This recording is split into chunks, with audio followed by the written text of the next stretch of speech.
ពោតមកកណាត់ថែមសាច់ដូងទុំបន្តិចមកយើងមកចំហុយបញ្ចូលគ្នាថែមនឹងអូលីងអញ្ចឹងបងប្អូនពេលដែលយើងចំហុយឲ្យថ្មីហ្នឹងអូយគឺថាឈ្ងុយល្អខ្លាំងមែនតើជាពិសេសហ្មងឈ្ងុយជាមួយនឹងក្លិនពោតហើយនឹងក្លិនល្ងដែលយើងបានលីងឆ្អិនហ្នឹងបងប្អូនអូយគឺថាឈ្ងុយពេញផ្ទះហ្មងជាពិសេសហ្មងសាច់នំបែបផ្អែមឈ្ងុយយើងគឺញ៉ាំជក់មាត់ណាស់សាច់នំនេះបងប្អូនបានធ្វើដឹងតែជាប់ចិត្តហ្មងយើងលាយជាមួយនឹងសាច់ដូងច្រើនអញ្ចឹងហើយយើងញ៉ាំប៉ះល្ងប៉ះជាមួយនឹងសាច់ពោតអញ្ចឹងទៅបែបរៀងច្រប់គឺថាញ៉ាំជក់មាត់មែនតើបងប្អូនមានពេលអីអាចសាកធ្វើបានចំណែកវិធីធ្វើវិញគឺមានអីសាំញ៉ាំទេបងប្អូនយើងរៀបចំគ្រឿងផ្សំតែ2-3នាទីហ្នឹងអាចយកសាច់នំហ្នឹងទៅចម្អិនបានហើយនេះគឺខ្ញុំដាក់ពោតលឿងពោតនេះគឺពោតឆ្អិនក៏បានឬក៏បងប្អូនប្រើពោតឆៅក៏បានដែរចំពោះខ្ញុំដាក់ពោតឆៅមកកណាត់យើងចិតវាហើយទុកទៅម្លែកសិនចំណែកល្ងវិញខ្ញុំប្រើ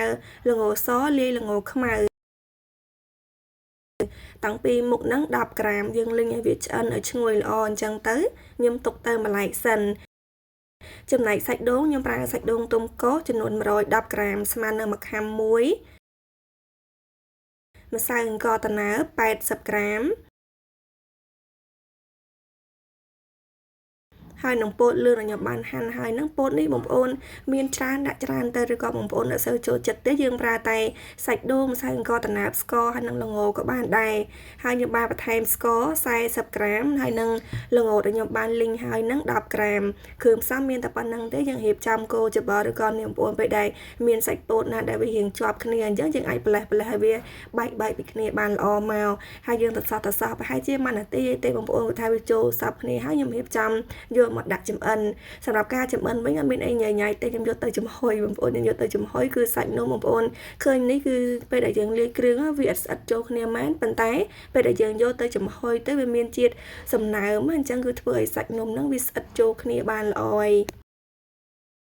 សាច់នំនេះដែរបងប្អូនចង់យកទៅចំហុយក៏បានឬក៏បងប្អូនចង់យកទៅចៀនក៏បានដែរប៉ុន្តែពេលដែលបងប្អូនយកទៅចៀនយើងត្រូវលាយជាមួយនឹងខ្ទិះដូងឬក៏ទឹកត្រជាក់ធម្មតាទៅដើម្បីឲ្យសាច់នំហ្នឹងវារៀងស្អិតចូលគ្នាប៉ែកហើយបងប្អូនយកទៅចម្អិនយកទៅចៀនទៅគឺថាសាច់នំឆ្ងាញ់ដូចគ្នាបែបរៀងឈ្ងុយហ្នឹងក៏ឆ្ងាញ់មួយយ៉ាងដែរបងប្អូនហើយនេះគឺខ្ញុំរៀបចំអញ្ចឹងហើយនេះបងប្អូនពេលដែលយើងសកាត់សាច់ម្សៅឬក៏សកាត់សាច់ពោតជាមួយនឹងសាច់ដូងហ្នឹងបងប្អូនកុំប្រើកម្លាំងដៃសកាត់តតែសាច់នំហ្នឹងវាហាប់ពេកយើងសកាត់ឲ្យតែផ្នែកខាងលើហ្នឹងវាស្មើគ្នាមកបានតែបងប្អូនសកាត់ហាប់ពេកអាចនឹងសាច់នំរបស់យើងចំណាយពេលក្នុងការចម្អិនហ្នឹងរៀងយូរតម្រាំតែវាឆ្អិនបានល្អអញ្ចឹងណាហើយនេះគឺខ្ញុំរៀបចំឲ្យវាស្មើសាច់គ្នាល្អអញ្ចឹងទៅរៀបចំយកដាក់ចំហុយអំឡុងពេលខ្ញុំរៀបចំលាយគ្រឿងនេះខ្ញុំបានដាំទឹកក្តៅដែរយើងដាំប្រហែលជាកន្លះឆ្នាំងឯទៅបងប្អូនដាំឲ្យពុះបានល្អលើកសាច់នំហ្នឹងទៅចំហុយរយៈពេល40នាទីទៅ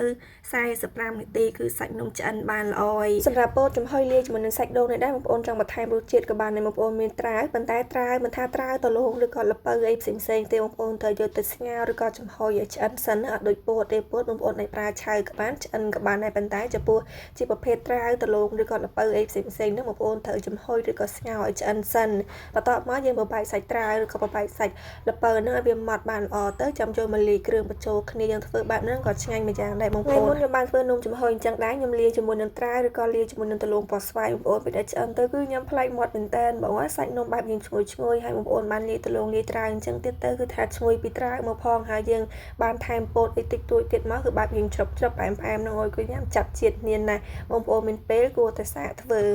នៅពេលដែលបើកគម្របឆ្នាំងចេះមកបងប្អូនអើយគឺថាឈ្ងុយមែនតើឈ្ងុយជាមួយនឹងក្លិនល្ងលីងហើយនឹងក្លិនពោតនឹងមកអើយគឺថាឈ្ងុយពេញផ្ទះហ្មងជាពិសេសពោតលឿងនឹងបែបរៀងច្រប់ផ្អែមតិចបងប្អូនគឺថាញ៉ាំប៉ះជាមួយនឹងសាច់នំអញ្ចឹងគឺឆ្ងាញ់មែនតើឈ្ងុយជាមួយនឹងល្ងពេញមាត់ពេញច្រមុះមកបងប្អូនអាចធ្វើបែបហ្នឹងទេអាចសាកធ្វើបានវិធីធ្វើបែបងាយហើយលឿនសំខាន់សាច់នំឆ្ងាញ់ទៀត